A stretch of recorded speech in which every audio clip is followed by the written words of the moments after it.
Salamo 5:20.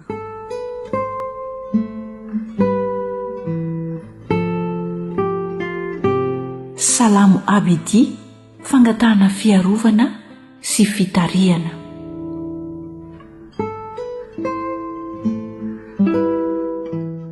Aminao Jehovah no anandratako ny fanahiko.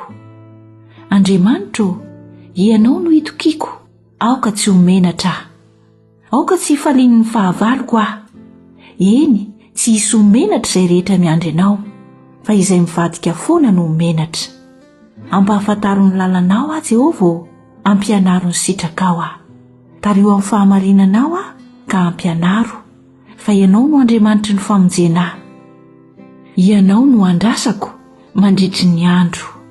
Tsarovo ny antranao sy ny indra fonao Jehovah, fa hatr'izay ireny.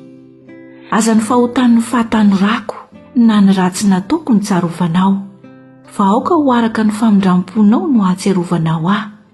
Noho ny fahasoavanao Jehovah, tsara sy mahitsy Jehovah, ka izany no ampianarany mpanota ny lalana. Mitarika amin'ny mpandefitra ny marina izy, ary mampianatra ny mpandefitra ny lalany. Ny lalany Jehovah rehetra dia famindrampo sy fahamarinana, amin'izay mitandrina ny fanekeny sy ny teny vavolombelony. Noho ny anaranao Jehovah dia mamela ny eloko, fa lehibe izany. Iza ny lehilahy matahotra an'i Jehovah? Izy no ampianariny izay lalana tokony hofidiany. Ny fanahiny hitoetra amin'ny soa, ary ny taranany handova ny tany.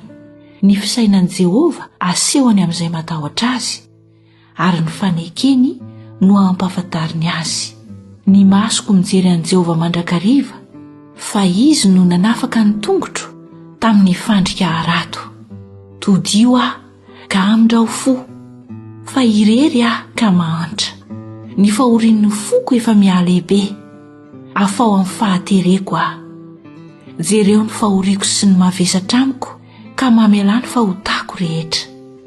Jereo ny fahavaloko, fa maro izy, ary loza ny fankahalany aho. Arovo ny fanahiko, ka vonjeo aho, aoka tsy homenatra fa mialoka aminao. Aoka ny tsy fisian-tsiny sy ny fahitsiana no hiaro aho, fa miandry anao aho. Andriamanitro, afaony Israely amin'ny fahoriany rehetra.